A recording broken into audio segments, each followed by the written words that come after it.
So this is the video that I had promised you last week or 2 weeks ago on my 303 British. So this is my deer hunting rifle.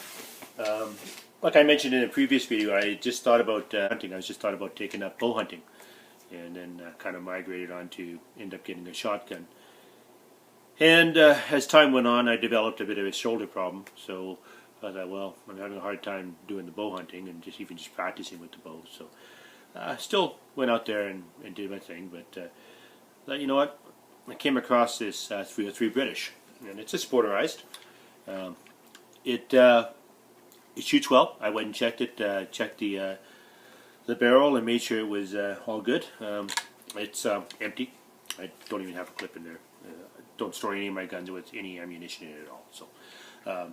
So I went and picked this up.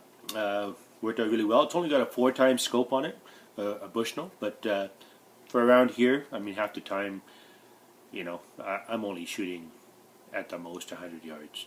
So, I mean, it's just the trees are too thick for most of the areas that I shoot in. So, that's my deer rifle. It's see this okay, but yeah, good little gun.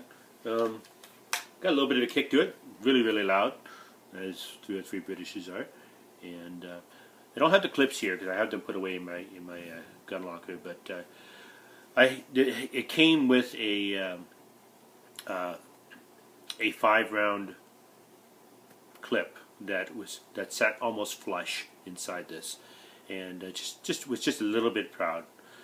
And I just had a hard time, when you have gloves on, you have a hard time taking that thing out. Because this has a scope on it, you can't feed it from the top, so you have to feed it from the bottom with the clip. So you're taking the clip out, you put a new clip in if you happen to shoot more than 5 rounds, which is not very often. But I have another one that I'd picked up, and it's the full 10 round pin. But it's pinned to only take 5. But even though it looks like it's 10, it actually only holds 5, because that's what's legal in Canada here. So it's pinned at 5, so it only takes 5, but it still allows me to grab hold of that thing with a glove on there. I should really grab those things to show you, but maybe in a video when my shoulder's all done, I can show you guys when I take a next hunting season or something, show you what it looks like. But you know, it just made it a lot easier to grab that, and you can release it a lot easier and a lot less hassle. One thing that's nice about this is that all the serial numbers match. Like, it matches, the barrels match to the bolt. Like, this is the complete gun. Of course, it's been sporterized, it's been cut down, less wood, all that stuff, and it's got the scope on there. But you know, really, if you took the scope and the scope mount on and the rest of it, it pretty much is almost the gun that is served. And it says on here that it's 1941, so it's a pretty old gun. Don't believe it served in the war itself. It may have, but because it hasn't really been fired a lot. It's got a lot of life left in the barrel. I would say probably still 75% of the life left in the barrel.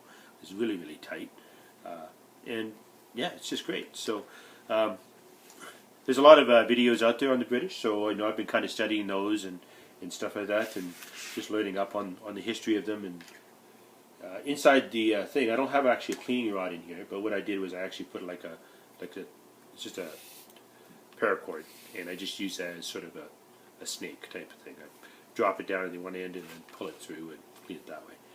And you've already seen my hunting bag and stuff like that, where I have my little gun oil and all that stuff for cleaning this. So yeah, and it's been a good little gun.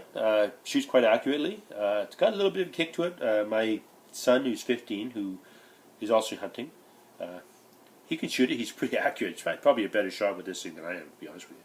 I don't know whether it's because of my shoulder or just a bad shot. I don't know. But he's pretty accurate with this. So, you know, it's great. Kind of nice to get out there with this. For some reason, I can't get back into the bow hunting afterwards. At least I got a deer hunting rifle. I can get out there and do that.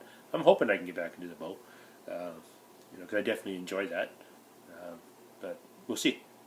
Anyhow, that's my my 303, and yeah. So maybe the next video where you see this, I'll be able to show you how it works in action. Thanks for watching. See you in the next one.